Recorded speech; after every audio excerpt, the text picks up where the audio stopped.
Hélène Flautre, bonjour. Vous êtes d'abord une militante, on a presque envie de dire une activiste. Ça se voit dans tous les dossiers que vous traitez comme députée européenne ou comme membre du Parti des Verts en France. Alors, au bar de l'Europe, je vous ai servi un lait chaud avec du miel, un breuvage qui est très bon pour la gorge. Et précisément, l'Europe semble manquer un petit peu de voix dans le dossier égyptien. C'est en tout cas ce que vous affirmez. Les Américains, ils font mieux ? L'Europe manque de voix, ça me paraît assez clair, a toujours l'impression d'avoir un train de retard. Il se passe quelque chose d'absolument incroyable. Ça fait des années, des dizaines d'années qu'il y a une politique européenne qui veut favoriser la démocratie et les droits de l'homme, et on a le sentiment que ça se passe au mieux sans nous. Vous voyez ? Parce que cette révolution, ces soulèvements populaires, c'est des aspirations à la démocratie. Les gens veulent des institutions propres, transparentes. C'est un peu comme la chute du mur de Berlin dans les pays de l'Est. Vous avez bien dit les choses. Ouais. Et vous avez l'impression que l'Europe rate un rendez-vous de l'histoire ? Oui, alors ça n'est pas terminé, cette histoire n'est pas terminée, mais il est certain que nous n'étions pas là, que nous n'avons pas anticipé, comme beaucoup d'États européens. De toute façon, il est assez difficile, vu le poids que conservent les États dans la politique étrangère de l'Union européenne, de séparer ce que font les États et ce que fait l'Union européenne en tant que telle. Non seulement l'Europe n'a pas anticipé, mais vous l'accusez d'avoir pactisé, par exemple, avec le régime de Ben Ali. Mais quand on partage, soi-disant, des valeurs communes avec un régime dont tout le monde dit aujourd'hui que c'était une dictature policière, que c'était un régime corrompu jusqu'à la moelle, qu'est-ce que ça veut dire ? On est bien obligé d'en tirer quand même quelques conséquences. Pourquoi on ne le disait pas il y a 2 mois ? Voilà, je vous pose la question.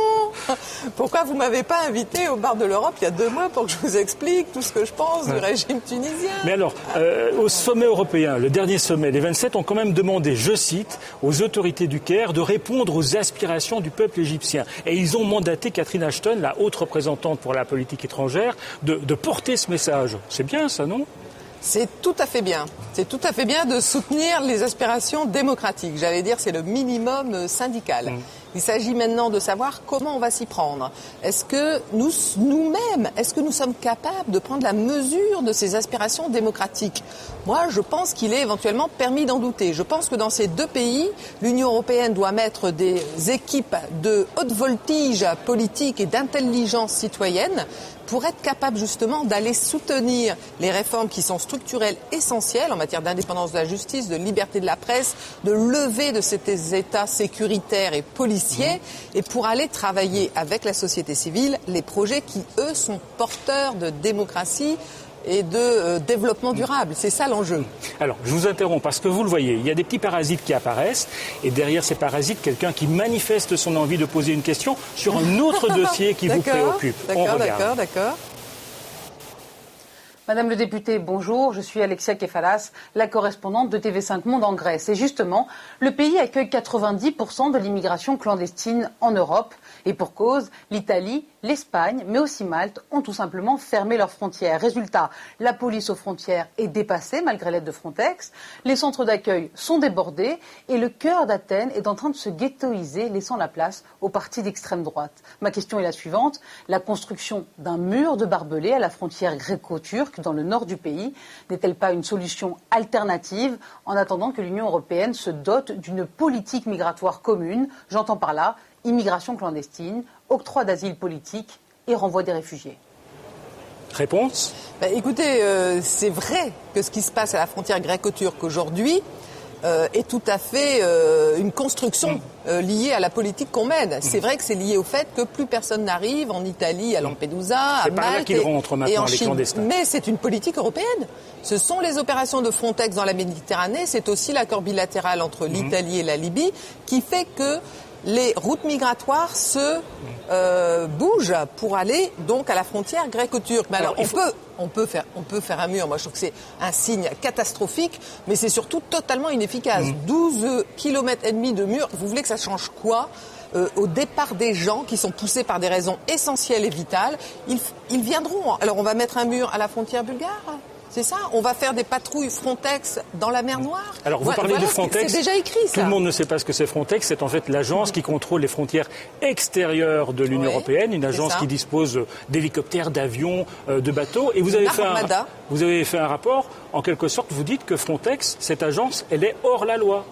Mais quand l'agence Frontex renvoie dans des pays comme la Libye ou dans n'importe quel autre pays, d'ailleurs, des personnes qui sont en demande de protection internationale, qui devraient bénéficier de notre protection au titre des conventions de Genève, elle fait un acte de refoulement qui est contraire au droit international, bien entendu. Qu'est-ce qu'elle devrait en faire, en fait, quand il y a des clandestins, qu'elle les chope?